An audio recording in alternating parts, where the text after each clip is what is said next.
Well, for me, the starting point was noticing something specific about students when they arrived to our teacher preparation program.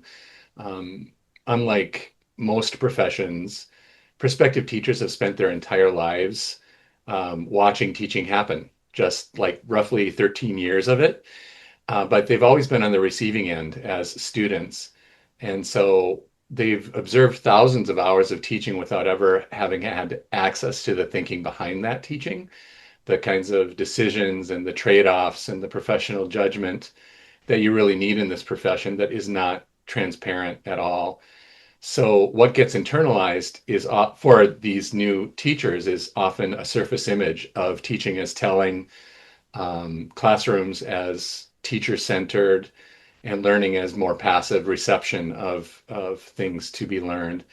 And researchers who study teacher preparation all actually have a name for this. It's called the apprenticeship of observation, and it's one of the more durable challenges that we face in teacher preparation.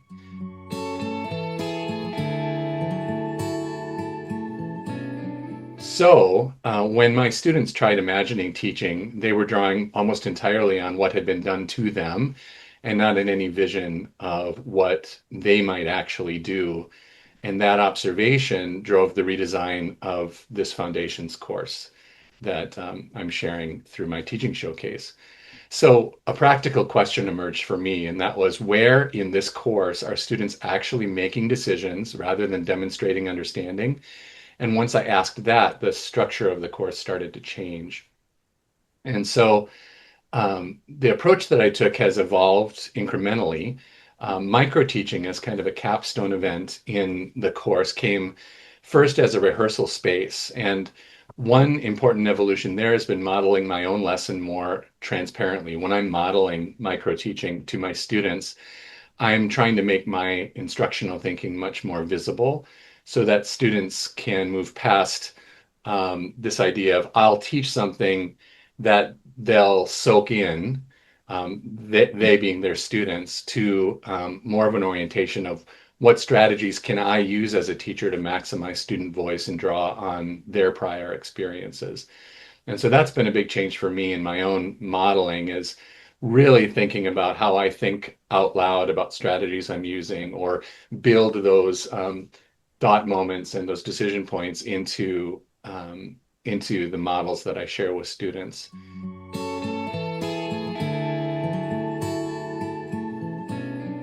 And then the beliefs assignments, the this I believe at the beginning of the course, and it's bookended by the this I now believe at the end of the course, came from wanting students to examine the assumptions that um, underneath their instincts and track how those assumptions shift over time.